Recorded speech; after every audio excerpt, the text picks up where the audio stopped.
गांव के सभी घरों में दीपक बुझ चुके थे, लेकिन एक झोपड़ी में अब भी हल्की सी रोशनी जल रही थी। उस झोपड़ी में पड़ी चारपाई पर एक आदमी लेटा था, जिसका नाम था बिल्लू। बिल्लू एक चोर था और चोरी करके ही अपना पेट भरता था।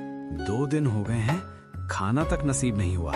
जो थोड़ा बहुत माल चोरी किया था वो भी खत्म हो चुका है। अब क्या करूं?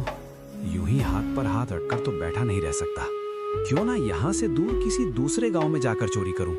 वहाँ कोई मुझे पहचान भी नहीं पाएगा। ये योजना बनाकर बिल्लू बहुत खुश हो जाता है और कुछ ही देर में सो जाता है।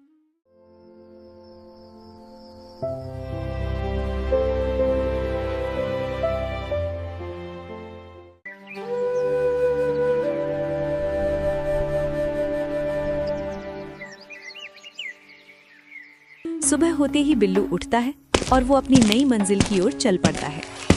चलते चलते बिल्लू एक गांव में पहुंच जाता है। तब तक शाम भी हो चुकी होती है। गांव में पहुंचकर बिल्लू चोरी की योजना बनाता है और एक घर की ओर बढ़ता है। वो घर एक गरीब किसान का था। उस किसान के पास केवल एक ही बैल था। खेती के लिए वो कभी कभी दूसरों से बैल उधार लेकर अपने खेत की जुताई करता था। किसान स्वभाव से भगत और बहुत दयालु था। बिल्लू किसान के घर पहुंचकर दरवाजा खटखटाता है। जी, आप कौन? जी, मैं एक राहगीर हूँ। मुझे दूसरे गांव जाना है, लेकिन रात हो चुकी है और रास्ता भी सुनसान है। क्या मैं एक रात आपके घर रुक सकता हूँ? महिला उसे रुकने का इशारा करती है और भीतर जाकर अपने पति को बुलाती है। अजी, सुनते हो? अरे राधा, क्या हुआ? क्यों चिल्ला रही हो? जी, बाहर आइए। अच्छा, आता हूँ। श्यामलाल बाहर आता है और बिल्लू की ओर देखकर पूछता है, भाई, आप कौन हैं? जी, मैं एक राहगीर हूँ। मुझे दूसरे गांव जाना है, लेकिन रात हो चुकी है और रास्ता भी सुनसान है। क्या मैं एक रात आपके घर रुक सकता हूँ? अरे क्यों नहीं भाई, आप निश्चिंत होकर यहाँ रुक सकते हैं। इसके बाद वे तीनों अंदर चले जाते हैं। बाहर से साधारण दिखने वाला बिल्लू अंदर ही अंदर बहुत खुश होता है, क्योंकि उसकी योजना सफल होती नजर आ रही थी। सभी अपने अपने बिस्तर पर सो जाते हैं।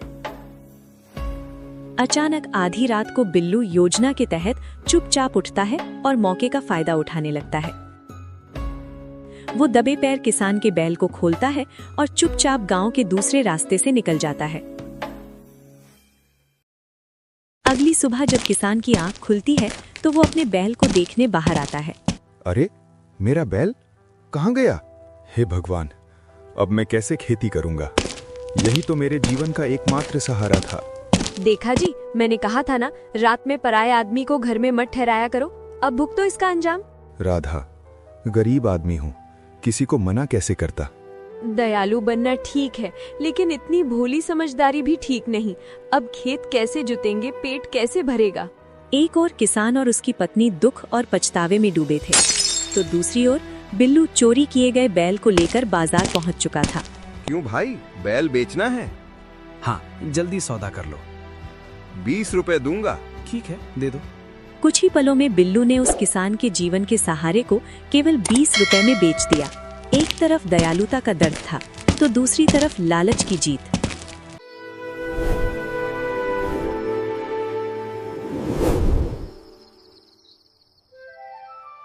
एक वर्ष बाद बिल्लू के पास जो थोड़ा बहुत पैसा था वो भी खत्म हो चुका था।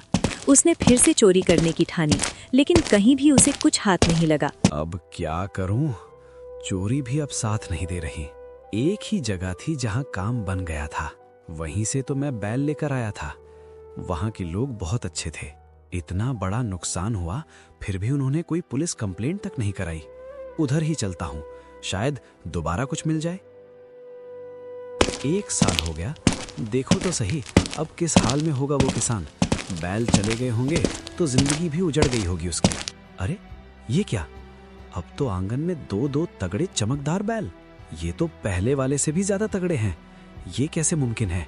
मैंने सोचा था रोता हुआ मिलेगा, और ये तो मजे में है। अगर ये दोनों बैल मेरे हाथ लग जाएं तो मेरी किस्मत फिर बदल सकती है। आज रात, आज ही इनका भी काम करूंगा। लालच का नशा इंसान का डर खत्म कर देता है। बिल्लू पाप की एक और गठरी सिर पर लादने के लिए तैयार था। रात होते ही बिल्लू उसी किसान के घर जाकर दोनों बैलों की रस्सी खोलने में लग जाता है। बस आवाज मत करना, चलो धीरे धीरे। चुप, वो दोनों बैलों को लेकर चुपचाप गांव से बाहर निकल जाता है। चलो बेटा, तुम्हें नए मालिक के पास ले चलूं। माल तो बढ़िया है भाई, पर तुम तो थके हुए मुसाफिर लगते हो। कहीं चोरी का माल तो नहीं? अरे नहीं सेठ जी, क्या बात करते हो। घर में मुसीबत है, बेटी की शादी है, इसलिए मजबूरी में अपने जिगर के टुकड़े बेचने आया हूँ। वरना ऐसे बैल कोई बेचता है क्या? मजबूरी है तो दाम कम ही मिलेगा। बाजार में मंदी है। मैं तुम्हें 800 रुपए दे सकता हूँ, लेना है तो बोलो। 800 तो कम है, पर यहाँ ज्यादा देर रुकना ठीक नहीं। ठीक है सेठ जी, लाओ सौदा पक्का। वाह रे बिल्लू, कल तक तू फकीर था, आज अमीर हो गया। अब देख ये दुनिया कैसे तेरे कदमों में झुकती है। अरे मेरा बैल कहाँ गया? हे भगवान, फिर से वही हुआ। रोने से क्या मिलेगा, जो होना था हो गया। मेहनत करूंगा, भगवान पर भरोसा रखूंगा। अरे बिल्लू, आज तो तू राजा लग रहा है। राजा नहीं, आज तो बादशाह हूँ, बादशाह। इतना पैसा कहाँ से आया रे? कल तक तो जेब खाली थी। अरे छोड़ो यार, किस्मत चमकी है बस। चल फिर, आज की पार्टी तेरी तरफ से पक्की। आज जो मन करे मंगवाओ, खाना पीना सब कुछ। बिल्लू, तू तो बदल गया है रे, इतना खुलकर खर्च। पैसा हो तो आदमी की कद्र भी बढ़ जाती है।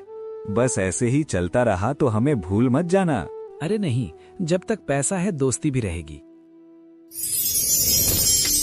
2 साल हो गए, चल देख ही आता हूँ ढबीराम का क्या हाल है। जिसके दोनों बैल मैं चुरा ले गया था, अब तो पूरा कंगाल हो चुका होगा।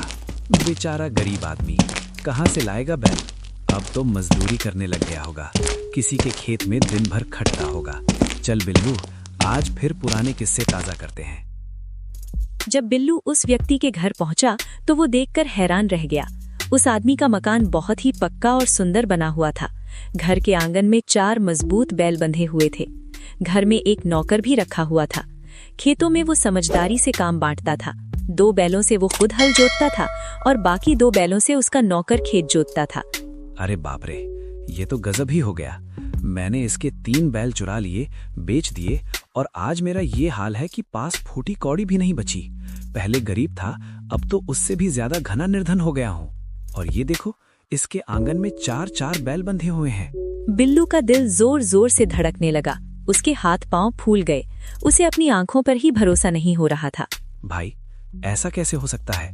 जिसके मैं 3 बैल चुरा ले गया, उसका तो नाश हो जाना चाहिए था, लेकिन यहाँ तो उल्टा ही हो गया। कहीं से कोई जंतर मंतर तो नहीं आता, या फिर इसके पास कोई ऐसी विद्या है कि मेरा तो सब कुछ लुट गया और इसकी ठाट बाट और बढ़ गई। गर्मियों के दिन थे, रात का समय था। किसान अपने बैलों के पास आंगन में ही थकान से चूर होकर सो रहा था। उठिए भाई, उठिए जरा। अरे भाई, क्या बात है? सारा दिन खेत में काम किया है, बहुत थका पड़ा हूँ। रात के इस पहर कौन सा काम आ गया तेरे भाई को? मुझे सोने दे। भाई, एक बहुत जरूरी काम है, इसलिए जगाया है। अरे कौन है तू? मैं चोर हूँ। किसान ने सोचा कोई मजाक कर रहा है। अच्छा, चोर है तो जा भाई, मुझे क्यों तंग करता है? अगर चोर है तो अपना काम कर ले और मुझे सोने दे। किसान ये सब मजाक में कह रहा था, लेकिन बिल्लू के दिल में उथल पुथल मची हुई थी।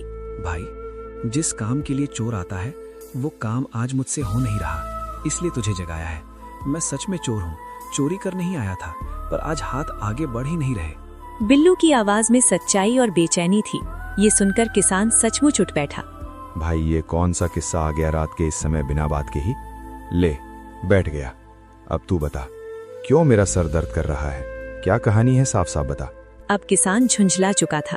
अगर तू राह चलता है तो मैं तेरे लिए खाना भी बनवा देता हूँ। भाई, मैं राह चलता कौन हूँ? मैं नाश करने आया हूँ। नाश करने? हाँ भाई, मैं चोर हूँ। तेरे 3 बैल मैं ही चुरा के ले गया था। ये सुनते ही किसान को अजीब सा झटका लगा। ये तो अजीब बात है। चोर यूं खुद खड़ा होकर सच बताए, ये बात जचती नहीं। कहीं ये आदमी बकवास तो नहीं कर रहा? ये कहते कहते उस चोर की आंखों में आंसू भर आए। भाई, मुझसे एक बात बता दो, तुम्हारे पास ऐसी कौन सी विद्या है? पहली बार जब मैं आया था तब तुम्हारे पास केवल एक ही बैल था, वही बैल मैं चुरा ले गया। वो बहुत अच्छा बैल था, मैंने उसे 20 रुपए में बेच दिया और कई दिनों तक मौज की, लेकिन वो सारा पैसा खर्च हो गया। दूसरी बार जब मैं आया तो तुम्हारे पास 2 बैल थे, मैं दोनों चुरा ले गया। तुम इतने भले और शरीफ लगे कि तुमने पुलिस में रिपोर्ट तक नहीं कराई। बस इसी बात से मेरी हिम्मत और बढ़ गई। मैंने सोचा चल आज इसके दोनों बैल भी ले चलते हैं। उन बैलों को बेचकर मैंने 1-2 साल तक जैसे तैसे जीवन चला लिया, लेकिन फिर वही हाल हो गया। मैं भूखा का भूखा रह गया और पूरी तरह बर्बाद हो गया। और आज जब मैं आया तो देखता हूँ कि तुम्हारे पास 4-4 बैल बंधे हुए हैं। ये देखकर तो मैं तुम्हारी चारपाई के पास बैठकर अपना कलेजा थामे रह गया। भैया मुझे बस यही बता दो, तुम्हारे पास कौन सा जंतर मंतर है? तुम तो मुझे एक साधारण और गरीब आदमी ही दिखाई देते थे। चोर की आवाज में अब चोरी नहीं बल्कि पछतावा और हैरानी साफ झलक रही थी। अब किसान को भी ये समझ में आ गया कि ये व्यक्ति सचमुच चोर है। उसने मन ही मन सोचा, लगता है आज इसके भाग्य जाग रहे हैं, शायद इसी कारण इसकी जीवन लीला बदल जाए। किसान के मन में अब न क्रोध था न घृणा, केवल करुणा और समझदारी थी। भाई तू तो बहुत ही काबिल आदमी है, तेरी आत्मा बहुत अच्छी है। कोई साधारण चोर ऐसे स्वयं आकर अपनी चोरी स्वीकार नहीं करता। तूने आज सच बता दिया, यही तेरी सबसे बड़ी जीत है। इतना कहकर उसने उसे अपने सीने से लगा लिया। उस क्षण वहां अपराध नहीं बल्कि परिवर्तन और मानवता का भाव था। किसान ने गहरी सांस ली और शांति से बोलना शुरू किया। उसकी आवाज में न कोई कटुता थी न शिकायत, सिर्फ सत्य और करुणा थी। भाई मैं कबीर साहिब का शिष्य हूँ। हमारे गुरुदेव ने हमें यही शिक्षा दी है कि बेटा चाहे भूखा रह लेना लेकिन कभी चोरी मत करना। अब तू ही बता, चोरी करके जो धन तू ले गया उससे मेरी आत्मा कितनी रोई होगी। हाँ, मुझे तो ईश्वर का ज्ञान था इसलिए मैंने सब्र कर लिया। मेरे गुरुदेव ने मुझे अनेक प्रकार का ज्ञान दे रखा है। भाई कोई तुमसे कुछ मांगता है तो वो शायद पिछले जन्म का ऋण होता है, और अगर कोई नहीं मांगता तो भगवान स्वयं कई गुना दे कर देता है। मैंने तो अपने मन को समझा बुझा लिया, लेकिन मेरे बच्चे बहुत रोए। उनकी मासूम आत्मा को गहरा दुख पहुंचा। अब बेटा वो पाप तेरे नाम लिख गया, वो तेरे कर्मों के खाते में जुड़ गया, और जो पैसा तू चोरी करके ले गया था वो तो कब का समाप्त हो गया। वो तेरे भाग्य में टिकने वाला था ही नहीं। कहीं किसी बच्चे की बीमारी में खर्च हो गया होगा या कहीं शराब में उड़ गया होगा, पर पाप तो तेरा ही रहा। भाई अब परमात्मा की शरण में आ जा, अपने जीवन का कल्याण कर ले बेटा। चल मैं तुझे अपने गुरुदेव से नाम दीक्षा दिलवा दूं, उपदेश ले ले। यही हमारे पास सच्ची विद्या है, कोई जड़ी बूटी नहीं बल्कि ईमानदारी, परिश्रम और भक्ति की विद्या। इससे तू भी सेठ बन सकता है और तेरा जीवन भी ठीक से चलने लगेगा। रो रो के ये मन बोले राम, गलती कर दी बहुत बड़ी। जिसका था एक ही सहारा वो भी मैंने छीन लिया।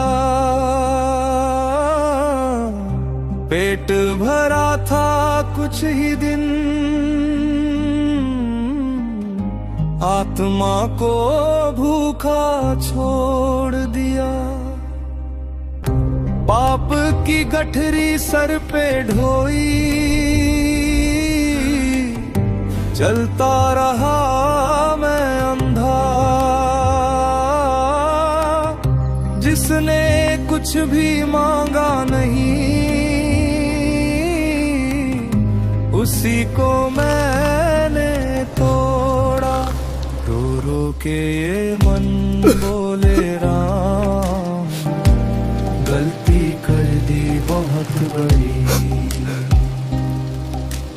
रो रो के ये मन बोले राम, गलती कर दी बहुत बड़ी। दया मिली जब बदले में तब भी समझ न आया। चुप रह कर जो सहता रहा वो मुझसे ऊंचा पाया। जिस घर से लूट के भागा था वही सुख का सागर मिला। मैं खाली ही खाली रह गया, वो भगवान में रंग गया। रो रो के ये मन बोले राम, गलती कर दी बहुत बड़ी। रो रो के ये मन बोले राम, गलती कर दी बहुत बड़ी।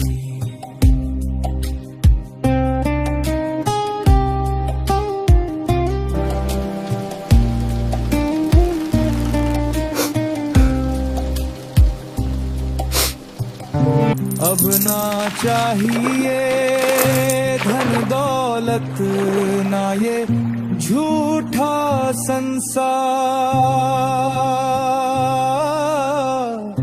नाम बिना सब राख हुआ। सच बोले ये दिल लाचार, हे सतगुरु अब शरण में आया, टूट गया अभिमान। नाम की डोरी पकड़ ले अब, भग गया मेरा कल्ला। रो रो के ये मन बोले राम, गलती कर दी बहुत बड़ी।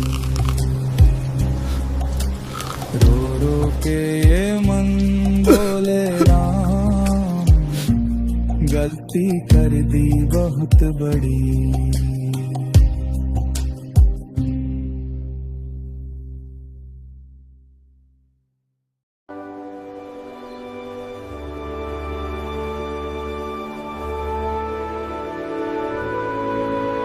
अब उस चोर को सब कुछ भली भांति समझ में आ चुका था। उसका हृदय बदल चुका था। किसान उसे अपने साथ कबीर साहिब जी के पास ले गया। वहां पहुंचकर वो चोर कबीर साहिब जी के चरणों में गिर पड़ा। महाराज जी, मैं बहुत ही निकम्मी आत्मा था। मैंने जीवन में बहुत जुल्म किए हैं। आपके एक भगत के पास पहले केवल एक ही बैल था। वो बहुत गरीब आदमी था और मैं उसका वही बैल चुरा ले गया। आपकी कृपा से जब उसके पास 2 बैल हुए तो वो दोनों भी मैं चुरा ले गया। मैं इतना नीच और निर्दयी था कि बिना सोचे समझे एक गरीब आदमी को इतना बड़ा दुख दे दिया। लेकिन गुरुदेव, आपकी ही कृपा से जब मैं तीसरी बार वहां पहुंचा तो उसके पास 4 बैल थे और मेरा पूरा जीवन नाश हो चुका था। तब मैंने आपके उस चेले के चरण पकड़ लिए। महाराज जी, आज मैं सच्चे मन से आपकी शरण में आया हूँ। कबीर साहिब जी ने करुणा से उसकी ओर देखा। आओ बेटा, बैठो, डरो मत। परमात्मा की शरण में आने के बाद पिछला हिसाब नहीं देखा जाता, आगे का सुधार किया जाता है। बेटा, तूने सोचा कि रात के अंधेरे में चोरी की तो किसी ने नहीं देखा? अरे भोले जीव, इंसान की आंख से तो बच सकता है, पुलिस से छिप सकता है, लेकिन उस ऊपर वाले की नजर से कैसे बचेगा? वो तो घट घट की जानने वाला है।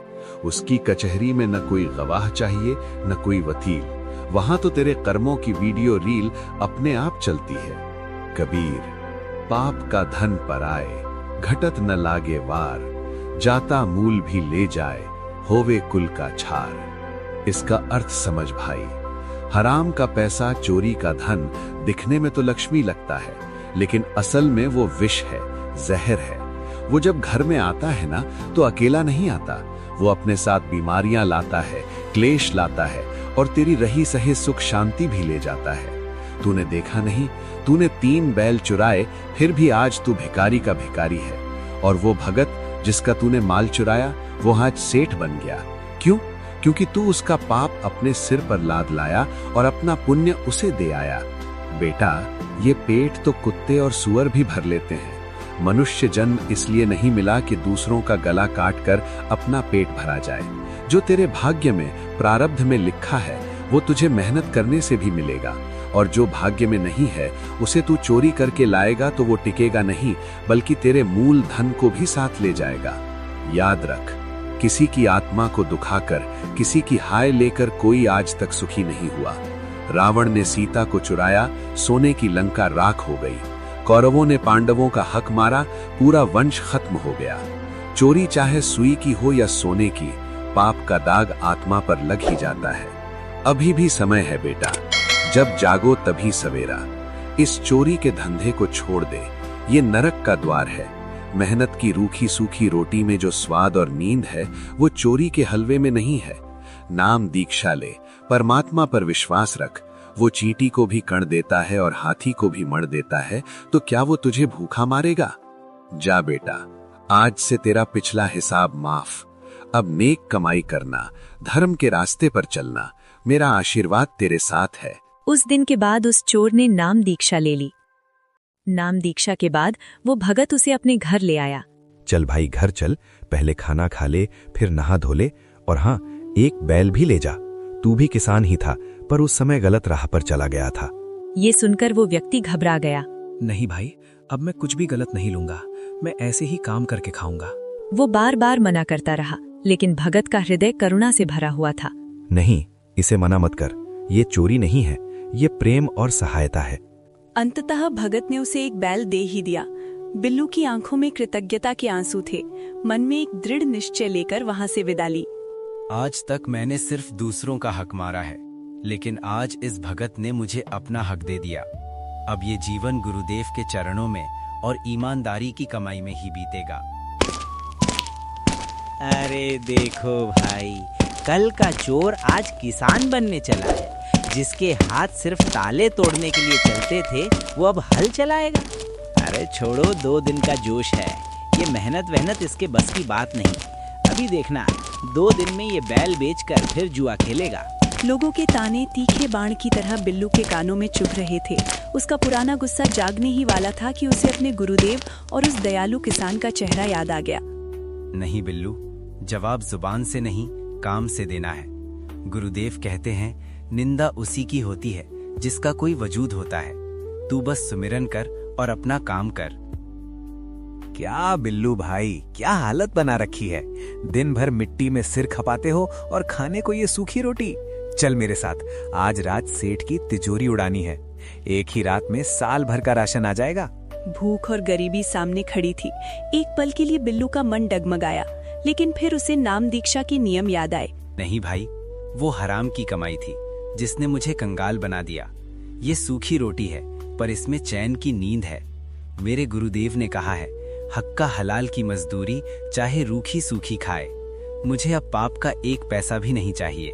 जैसी तेरी मर्जी भगत जी, सड़ते रहो इसी गरीबी में। साथी चला गया, लेकिन बिल्लू ने उस रात भर पेट पानी पिया और संतोष के साथ सो गया। उसे जीत का एहसास हो रहा था। कहते हैं कि जब इंसान बुराइयां छोड़ देता है तो उसके घर में बरकत अपने आप आ जाती है। बिल्लू ने शराब, जुआ और चोरी सब छोड़ दिया था। जो पैसा पहले नशे में बर्बाद होता था, अब वो खाद और बीज में लगने लगा। परमात्मा की ऐसी मेहर हुई कि उस साल गांव में सबसे अच्छी फसल बिल्लू के खेत में हुई। हे बंदी छोड़, ये सब आपकी दया है। ये मेरी मेहनत नहीं, ये आपके नाम की शक्ति है। अब सबसे पहले मुझे अपना कर्ज उतारना है। ये पैसा मेरा नहीं है, ये उन 3 बैलों का मोल है जो मैंने पाप करके कमाए थे। इसके बाद उसने परमात्मा का सहारा लिया। मेहनत से अपनी कमाई शुरू की, खेती करने लगा, खेत जोतने लगा। परमात्मा की कृपा हुई, समय पर वर्षा हुई, फसल अच्छी हुई। केवल 1 वर्ष में ही वो समृद्ध हो गया। तब उसे ये सच्चाई समझ में आ गई कि जो 3 बैल वो चोरी करके ले गया था और 4था बैल जो उसे दान में मिला था, उन सब का मूल्य उसे वापस करना ही होगा। ये निश्चय करके वो उन बैलों के बराबर धन लेकर फिर से उसी भगत के पास वापस आया। समय बीतता गया। वो व्यक्ति नियमित रूप से सत्संग में जाने लगा। उसका जीवन पूरी तरह बदल चुका था। बातों बातों में उसे ये भी स्पष्ट हो गया कि पहला बैल कितने में खरीदा गया था और बाकी 2 बैल कितने में। पूरा हिसाब उसके मन में साफ हो गया। तब वो धन लेकर किसान के पास पहुंचा। भाई, ये धन आप रख लीजिए। जो पाप मैंने किया था उसका बोझ अब मुझसे सहा नहीं जा रहा। ये वही पैसे हैं जो मैंने उन बैलों को बेचकर कमाए थे। किसान ने शांति से उसकी ओर देखा। भाई, ये पैसे मेरे नहीं हैं।